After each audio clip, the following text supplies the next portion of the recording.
For everybody who's watching from home, it's a great pleasure to introduce Jamie and Sam from Cafe Zumbador in Puerto Rico. Myself, if you haven't come across me, my name is Nick, and I'm the head of coffee for Sensible Coffee, the leading platform for online green coffee auctions around the world. And it's a great pleasure to have both of you guys today from Cafe Zumbador. You will be running the first online green coffee auction for Puerto Rico, if I'm correct, right? It hasn't been done That's before. right. As far as we know, yes. Um, Yes. yes. We're very So excited. We're very excited about that. yes, it's an incredible opportunity for the world to experience coffees from Puerto Rico, which is a very unique origin. Um, so yeah, it would be great perhaps you guys to introduce yourselves. Jamie, perhaps you first, and then Sam, just to give obviously I know, Jamie, what you do, but I think a lot of the audience won't. So it would be great to give a bit of a snapshot into Jamie's Sure. world. Absolutely. Absolutely. Yeah. Well, very, very briefly, thank you for this opportunity. Excited to meet people from around the world. And we hope to have all of you come to our island at some point and get to see our coffee production in person. My name is Jamie or Jaime Fortuno. I am the third generation of my family in the coffee business. I am one of four partners in Café Zumbador, the other partners being Joselito Torres, Lester Marin, and Luis Silva. We have been in business in 2014. I have been in the coffee business and specialty since I finished school in the early 90s. Was first involved with something called Yaco Selecto and was able to be very, very, very happy and successfully. So, in returning Puerto Rico's coffee about after 90 years into the world. Sadly, lost it all in 1998 to a hurricane and then came back in 2014 and we're at it again. Um, One thing that Nicholas might not know about this, I was the first coffee producer in the SCA board Oh, so when I was 27. So it was kind of an interesting moment in my life. So I'm very happy to be a part back again and learning and innovating, and I'm just excited to be here. what an incredible story, Jamie. And um, I'm gonna give some of the chance I want to introduce. Just a really quick question, Jamie, if you don't mind me asking. Sure. Um, all through all this, you've seen a lot of cycles, I presume, Yes. of Yes. of the 25 industry. years. Yes. 25 years. I'm just wondering, have you seen any trends that perhaps they were there 25 years ago and they're re-emerging, or have you seen any trends that they're reappearing every few years? I think that the trends of on the business side of consolidation and then new companies coming in has been dramatic. From a grower perspective, that means that things change often. The trend that I'm most interested in is the fact that there's a focus on uniqueness and specialty origins and value to the grower, which is something new. When I first started, it was 6% of the coffee industry was specialty. Certainly, we're over the 50% mark for more than 15 years. Um, what has changed and comes back and forth is the roast color preference of roasters as they roast. Hmm. And I've seen it go from extremely dark to extremely light, and now I'm seeing certain countries by going back to dark. So that's like a something that we are. It's fun to watch, interesting to watch, and hopefully consumers will go along with all those changes. Yeah, that's quite interesting, actually. I guess perhaps as people in different parts of the world, they discover coffee and they get into roasting and sensory. Perhaps that's my hypothesis, but perhaps you know you're at one extreme, you kind of go to the other, and then perhaps you find your equilibrium, whatever that is for everyone. That'll be Um, interesting to see. and Sam, please tell us a little bit about yourself. Hi, everyone.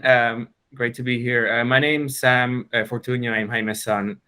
And I would say that my journey with coffee follows similar trajectory, I'd say, like cyclically and time wise, as my dad's. As a baby, my parents are very in the mindset of let's bring the kids along everywhere we go. So, we went to coffee shows all over the world, and we were 1, 2, 3. And that kind of stopped after the hurricane came when I was young. But, as he mentioned, in 2014, picked back up again and started showcasing our coffee in the world. And I got to experience that. So the first time I was really out there in the world of coffee as somewhat of an adult, I was 16 at the time, was at the SCAE World of Coffee in Rimini. And I just remember, as many people have in this world, just falling in love with the industry. We were talking to people from all over the world. And I remember one moment in particular, we were in a shared cab on the way back to the hotel, and there were just people from all over the world who shared this love of coffee. And to me, that was special. And there aren't a lot of industries where people feel so passionately about them. So I really like that. And I really got to dive into that. So I graduated from Princeton 2 years ago, and there we have to do kind of a senior thesis. And I thought it was a great chance to dig into coffee. And so I actually focused mine on coffee production in Latin America and how that coffee production is organized as they face different challenges. So different things like freezes, diseases, civil conflict. And I got to see a different side of the industry and, how different countries are organized. And that was fascinating as well. So beyond just the taste profile, it's the structures. So, I love this world, and, I'm grateful for this chance to showcase our coffee. So thank you for that, Nicolas. Well, you are welcome, Sam. And what an incredible story. So you were in coffee pretty much from year one, huh? Yeah. Yeah. You were not given many chances to just, not to be there. No. He was cleaning cups at the when he was 10 years of age in London at one of the barista championships. Yeah, my sister. Because I wanted to. You chose to do it, so we let them do it. So. Incredible. Interestingly enough, I also did my thesis for my first degree when I was in Scotland on coffee. Really? Oh. Yeah, I was doing business management at the time, and essentially my thesis was on the intrinsic quality of coffee and the perception that end customers will have, and how essentially I was trying to observe and study how how you can use quality to your advantage in order to maximize sales in a business, pretty much. That's very interesting. Excellent. I'd love to read it. Yeah. It's interesting because I guess you're come from a producing country, so of course it makes a lot of sense for you to be more focused on the primary stages of of production. It makes a lot of sense, I think. Yeah, definitely. And also noticing how, even though we're focused on different things, they're so interconnected at all times, because trends, the trends that you're noticing in terms of consumer taste impact how growers have to respond to those type of trends. So even and similarly, back and forth, if Brazil has a huge freeze, then other the roasters have to then look at other places. So it's very interconnected, which I really like. Yes, and I think perhaps this is where I think a lot of people in consuming countries, perhaps they don't realize that there's of course a lag for a lot of the things and the demands and the needs that they're being created. I guess a new cultivar would be a good example. Somebody or a part of society or one country decides that we really like pacamaras or geishas or whatever that might be, and of course it takes 3 to 4 years before there's a lag time on the farmer side. So I guess that's a good question to ask, I guess. Is this something that you experienced in the past when it comes to trends and fads that might come to the industry? Is this something that you have an experience with, that you had to adjust as you on the go, essentially? We have been basically, Puerto Rico was in a bubble in its own world from 1898 to 1991. So producing only for local markets. So we were lost, like a ship lost at sea, producing about 300,000 bags on its own. So it was all internally developed. When we came out to the world market, we said oh, the world market needs different things than what we've done for the Puerto Rico market. So we had to quickly bring it up first on the quality, and then with diseases and other factors had to adapt. But if you look at our current offerings for this auction, the Limani and Fronton varietals that we had developed are locally developed varieties that were precisely done, focus on quality, focus on market demands, but preserving the heritage of the taste of Puerto Rico, which is that strong body, creamy chocolatiness of the bean. But certainly it took 4 to 5 years to get to a point where we had it and were able to compete in that world market with that. So certainly in that arena, absolutely, absolutely. And also on the well beneficio side, doing all the work to make sure that we maintain and keep the world class standards of consistency, and also experiment a little bit with different things that you will see in the next crop. We're at it. We're a work in progress. We're not about the past. We're about the innovation and the future. So wait and see, more's coming. Jamie, you mentioned something that I guess it was my next question. Really, it was a little bit about the first of all, there's two things that I really want to chat to you about, both of you. The first one is about Hurricane. It was Hurricane Maria. Am I remembering that correctly? Yeah, correct.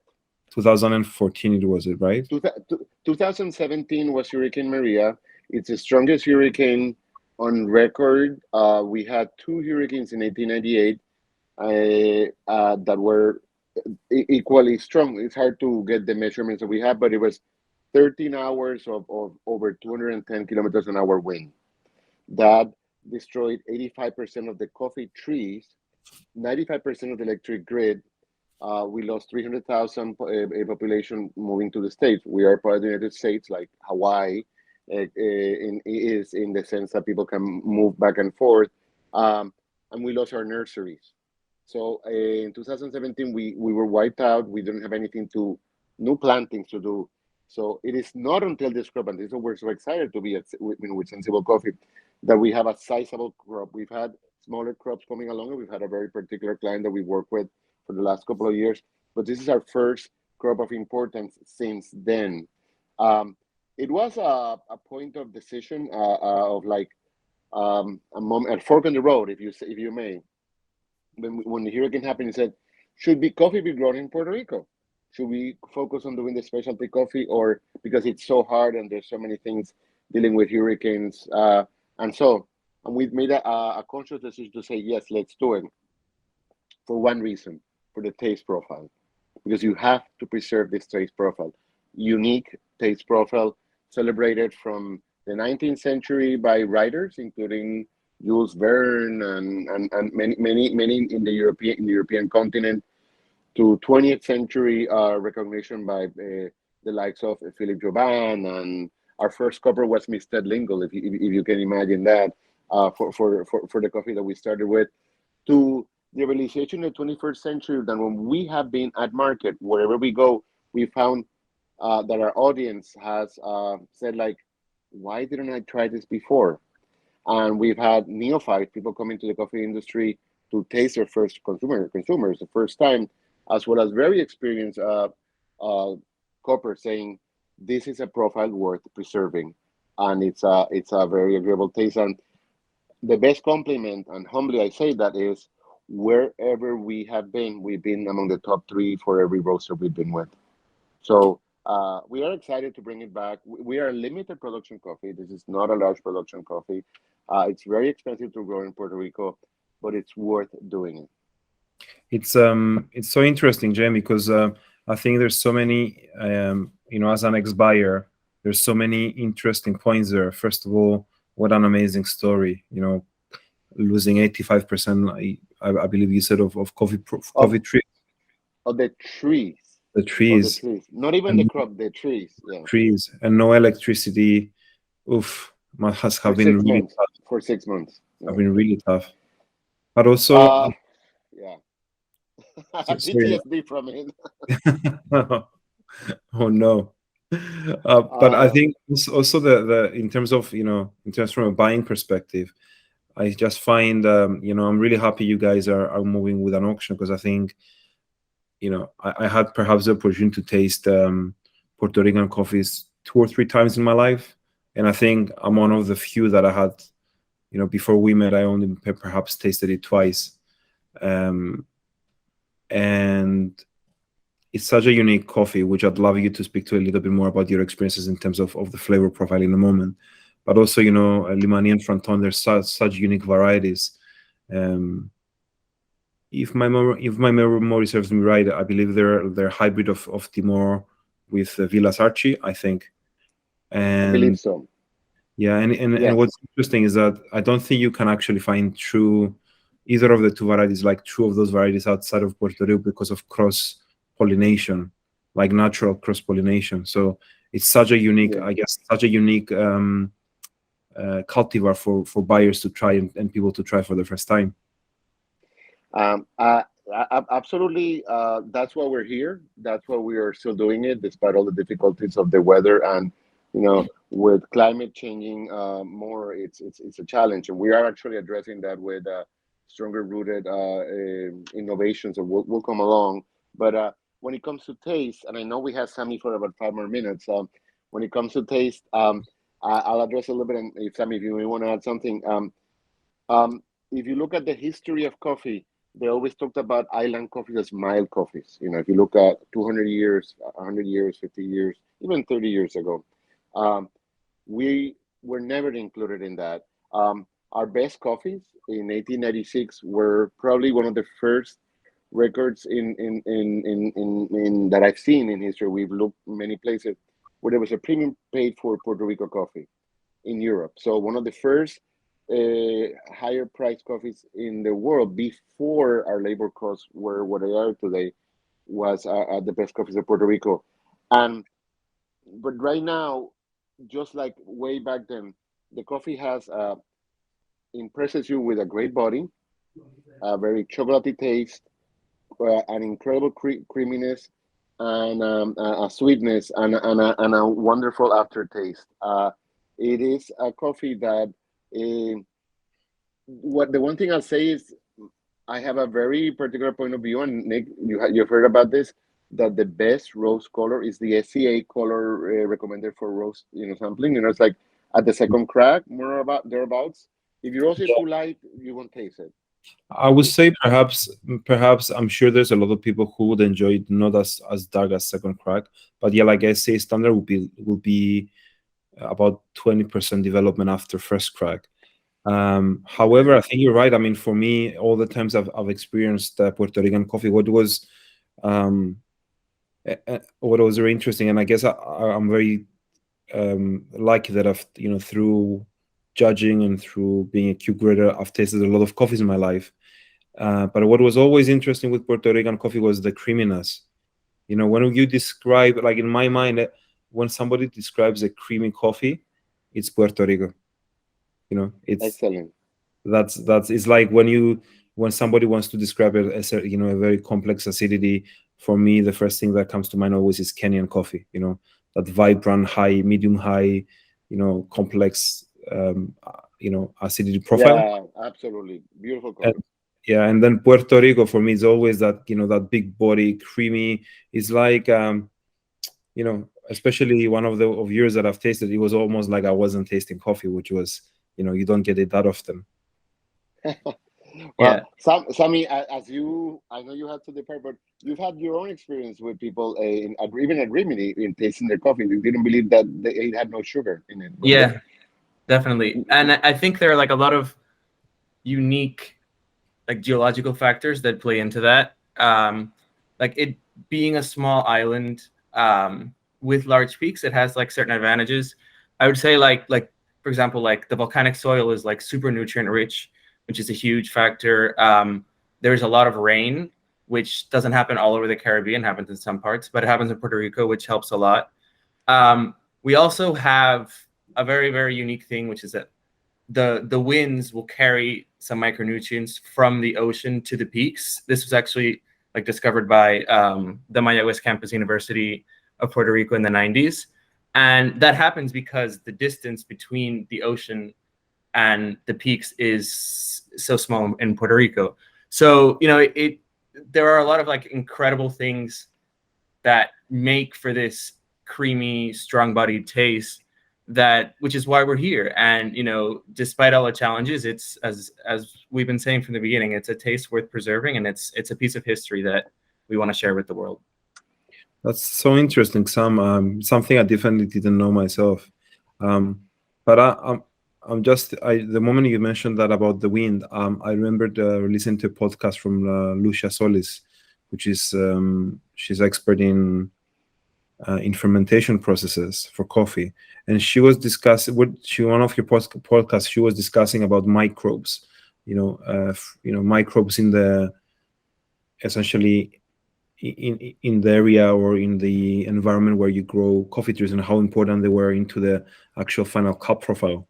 And she was essentially loosely discussing about how and describing how whether you might have the same cultivar in different locations, and you might have very similar different climatic conditions, but then they will never taste exactly the same. And she was thinking, I'm not sure if it's proven or is a hypothesis, but that microbes had a lot to do with it. So it's interesting because I'm wondering whether that's something, the wind in that instance, that is correlated. Yeah. Hey, Sammy, thank you. I know you have to go, Sammy. So yeah, go back and send some samples, okay? Yeah. All right. Thank you. I'm staying with Nick. All right. All right. Sam, thank you so much for joining us. It was a pleasure to have you. And all the best with the upcoming auction. Thank you, Nick. Great meeting you. And yeah, looking forward to it. Amazing. Take care. I'll hold the fort while we leave Sammy to the work that he has to do. Best of luck. Thank you. I was gonna say something to you need to understand the origin of our name, Zumbador. Zumbador is a hummingbird. Hummingbird is obviously one of the most unique birds in the world, in that it should not exist. The body weight and the dexterity in its flight is an exercise of an animal that is willingly doing something that nature didn't set it out to be. So that's what we are. We're unique, and we took the name. My wife Susan named it, and Lester, Joselito, and we said, okay, let's do that. Let's use a name, because we thought, like, number one, small, powerful, can be resilient by moving, backwards, forwards, like as need be. But also in our coffee fields, when people come visit, you will see that because our environmental practices are what they are, we are the most regulated coffee region in the world in regards to environmental practices. We're regulated by the United States government as part of the U.S., including we are the USDA, the Department of Agriculture. They help us with erosion control programs.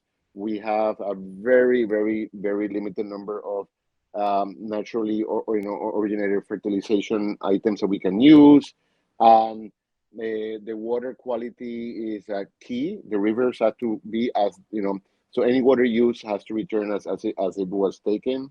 The fines are incredibly high, so no one messes with that. So it is a very pristine environment for hummingbirds to thrive. So if you see hummingbirds in a plantation in Puerto Rico, that plantation is well taken care of, and that's why we came up with that name. So there's always more to a name, and that's a great story. That's a great. It's true. Yeah. It's true. I also wanted to share that in addition to the 3 farms, we have 3 farms in the production. We under reconstruction, I should say. We are able to produce this year.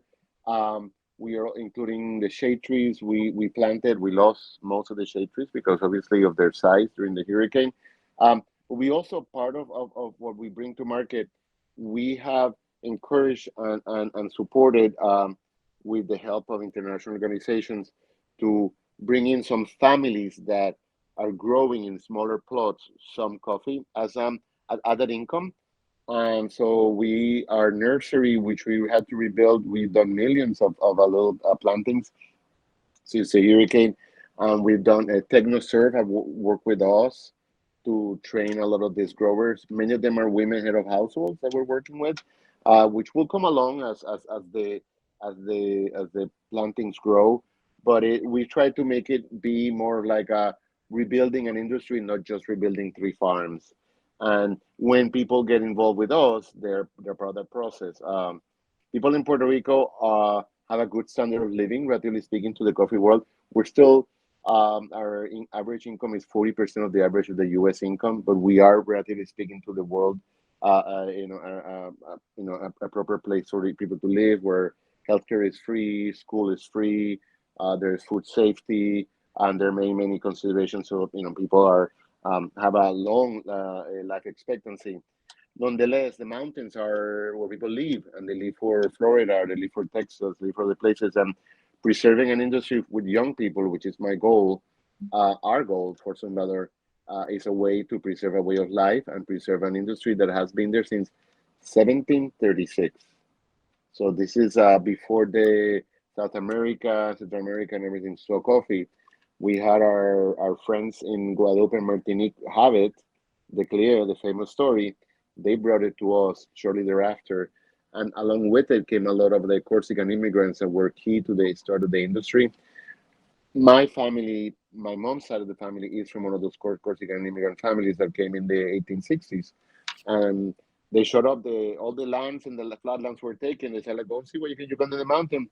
Somebody called a cousin in Guadalupe and Martin said, hey, what are you guys doing with that coffee thing? And that's how the coffee industry in Puerto Rico evolved from a small production in 1736 to an industry that exported and did very well. So it is an interesting story, like many other origins. Coffee is part of the culture and part of the tradition, but for us, we're still doing it not just as a tradition. We're doing it as a business because it's an incredible taste, And I'm glad you talked about it because I'd rather have other people talk about it than us talk about it. Yeah, I think credit is given where it's due. That's what No, I thank believe you. is. No, thank you. Thank Yeah, you. Eh, I don't know. I mean, obviously, we want to be conscious of people's time, but the I did want to emphasize just a little bit about the message to roasters, as yeah, to why do this, And one of the things that I was thinking as I was thinking, oh, we're going to have this chance to speak to some people online, is that I believe that the sensible coffee auction exists for coffees like ours. We're a small producer that need to talk to what I would be like the great chefs equivalent in roasting of the world, and this is a platform for us to communicate that we can't afford to do. We're still in a financial coming back from the hurricane. So it's an opportunity to connect with the likes of some of the roasters that have already ordered samples. And what drives us, what makes us happy is I can't wait to see what they do with the coffee, what things they're going to create, because we've had experience with great chefs in other industries, and you bring them an ingredient, they do great things.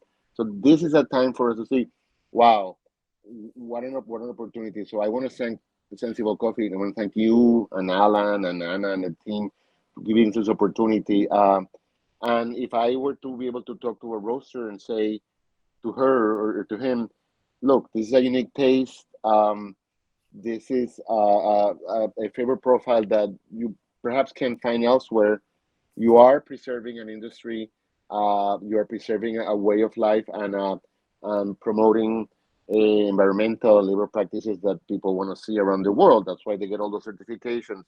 Um, and yes, it is. It costs us a lot of money to grow here. It costs us as much as it grows costs to grow in Kona. But we are a relatively accessible coffee from that perspective, and the taste will make people come back for it. So I'm excited to see what they're gonna do with it. thank you, Jamie. Yes, what a great message. And if I can just add one point to that, which for me it's important, and it was always important when I was buying coffees. Also, you pointed out in a previous conversation about the minimum wage, the fact that Yeah, actual people get paid if, in comparison to other producing countries, they're being paid with the minimum wage of the US, right? Which we makes it we correct. I'll give you a reference point. Right now, the minimum wage in Puerto Rico is $8.25 an hour.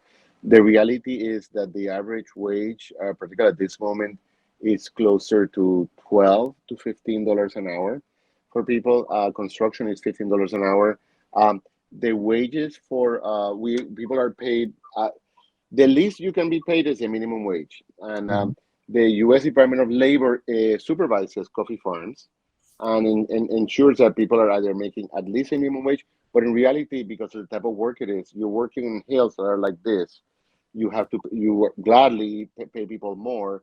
So somebody is a good picker can make 120 $150 a day, and the so that goes the bulk of the cost it goes to that.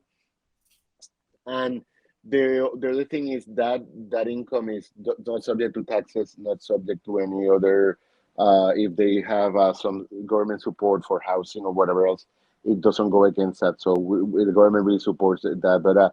But it's a way of preserving agriculture. Some of the countries that have these roasters have similar situations. So imagine if you were growing coffee in Paris, or growing coffee in New York, or growing coffee in Shanghai. This is the labor market that we work with. And you can mechanize Puerto Rico, the top mountains. You can. The low hills, you even grow low hills, and you grow robusta. You could try to mechanize it, but when you're having 45-degree angles, nobody has come up with a mechanization system. But if they do, let me know because we need more Oh, pickers.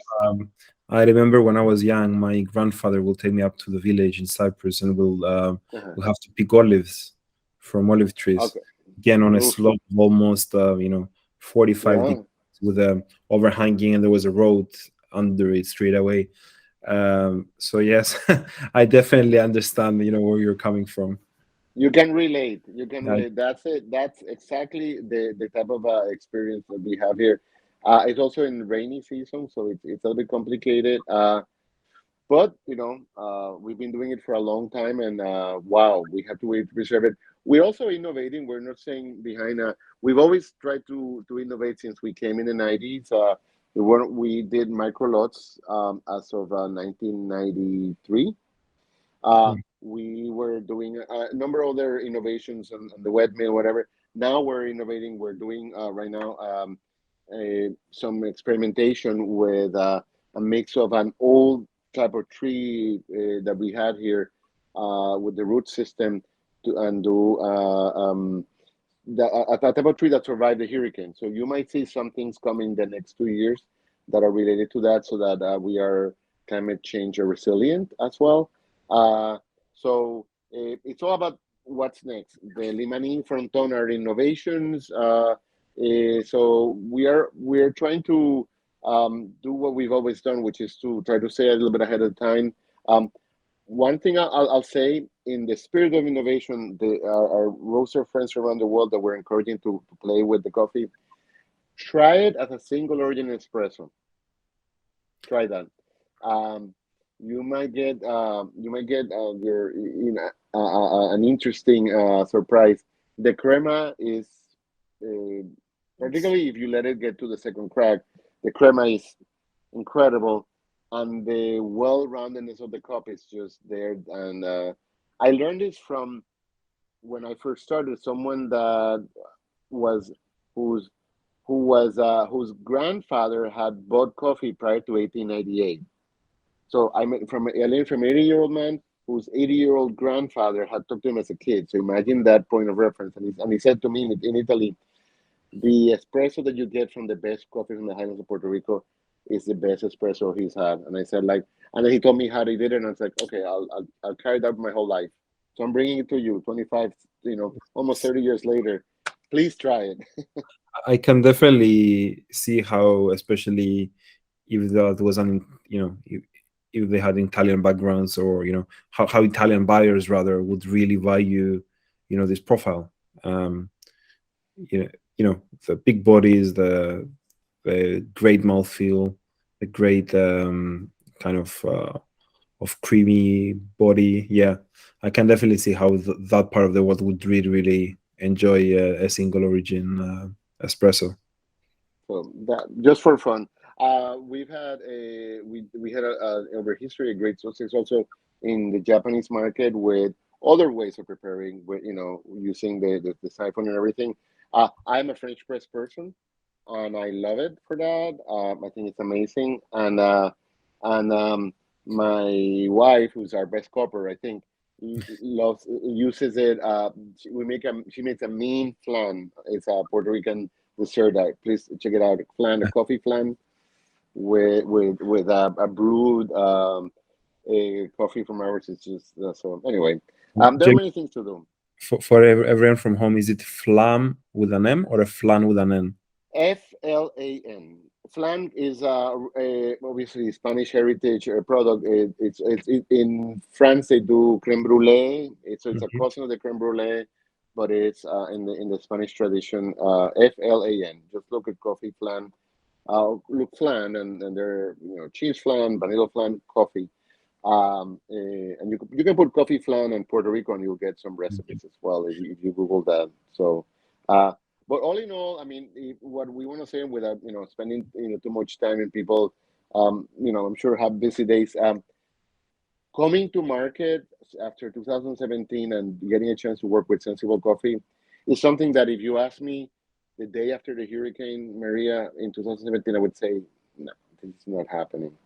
And uh, and allowing ourselves the opportunity, allowing ourselves to dream a little bit, and then connecting with Alan, connecting with you, with Anna, with Luke, and seeing how the world opens up if you take a step. It is, I just can't believe it, and we're not only thankful, we're working so that we can get to the next crop, and then the next crop, and the next crop, so that and we really encourage people to, once they buy some of our lots, to come and visit, because once you see what we're doing and you get part of the VRO family, um, we love it. I also want to let you know that before, in the 90s, before the world of internet and whatever, um, we travel like 3 million kilometers telling the world that Puerto Rico had coffee. I traveled, with my wife Susan, and I know Lester has traveled as well, and Joselito has traveled as well. We are all trying to be ambassadors of coffee from Puerto Rico. There are all kinds of coffees grown in Puerto Rico. Um, and we are willing to come to people's countries, and if they want to do events, we're happy to go and tell the world about why our coffee and why coffee in general. So may this be the first of many, many, many great things we can do once again. Well, Jamie, thank you so much for your time and all the insights. Thank you. But Thank you. I really hope from the bottom of my heart that this first auction from Puerto Rico will be a success. For everybody at home, Cafe Zumbador's auction will be on the 20th of July, and you can access it at cafezumbador.stensible.coffee. Excellent. Yeah, Excellent. and would be great to see lots of you there. If anybody would like to register to get participate, feel free to register. And if you'd like, if anyone would like more information, feel free to get in touch via the website, and somebody will be in touch with you, one of our of Sensible's team, to guide you through the process. Excellent. Jamie, thank you so much for your time. Thank you. I really appreciate it. Looking forward to it, and thank you. Thank you. Take care. All right, bye-bye.